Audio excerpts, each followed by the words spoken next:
What's going on, guys? Let's make some buffalo chicken wraps. Please bear with the footage. This is my first time using YouTube and the crop factor might be a little bit off. If you use full screen, it might get you away with a little bit more.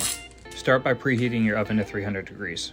Line a baking sheet with tinfoil. I like using tinfoil because it saves you a little bit of time when it comes to scrubbing your pots and pans at the end of cooking. Season both sides of your chicken breast with salt and pepper. Go ahead and put it in the oven for 25 to 30 minutes or until it reaches an internal temperature of 165 degrees. Next, let's prep our onion. Go ahead and cut off both ends of the onion and slice it into thin slivers.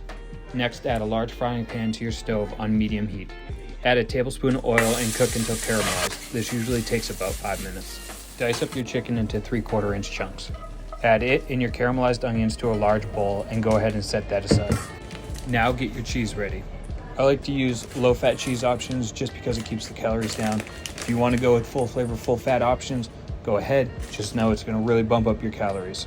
These two reduced fat cheddars I find at my local grocery store. If your grocery store doesn't carry it, go ahead and pick up something similar. When measuring any bulky ingredients, I like to go by weight because it's usually a little bit more accurate. Now grab the bowl with your chicken and onions and add in your cheese.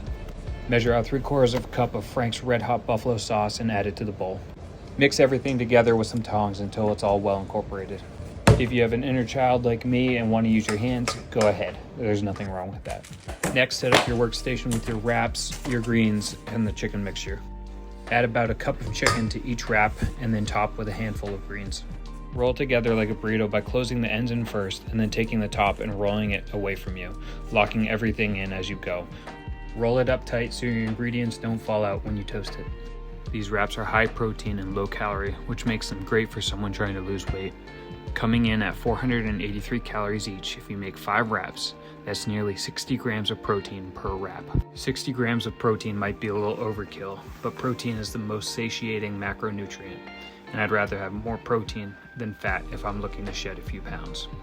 Along with being on the healthier side, these can be made by keeping a strict budget in mind. I was able to pick up all the ingredients at the store for around $20. The most expensive piece of it all came from the chicken breast. Typically, I buy higher end chicken. I've had far too many experiences with woody chicken.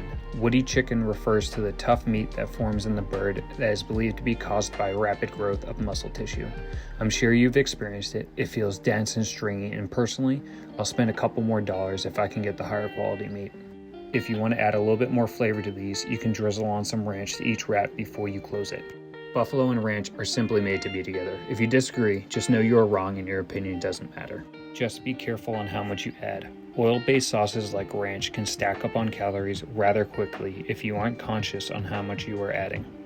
One of my favorite calorie-reducing tricks is to only buy low-calorie or calorie-free sauces. You would be amazed at how quickly the calories start stacking up if you make it a habit of complementing your food with sauces. I would love to know what sauces you typically reach for. Do you prefer variety, or do you have fan favorites that always stay stocked in your refrigerator? Let me know in the comments below. Once you've finished building all your wraps, toss them in the frying pan from earlier on medium-low heat. No need to dirty another pan. Toasting these adds both flavor and rigidity and will help you gobble them down when it comes time to eat them. I wrap mine in tinfoil. It helps heat them up in the oven or air fryer. If you don't have access to one or the other when it comes time to eat them, you can always use a microwave. Just know when they come out, they'll look like they need the little blue pill. And that's it, guys. If you like this recipe, go ahead and hit that like button, and I'll see you guys next week.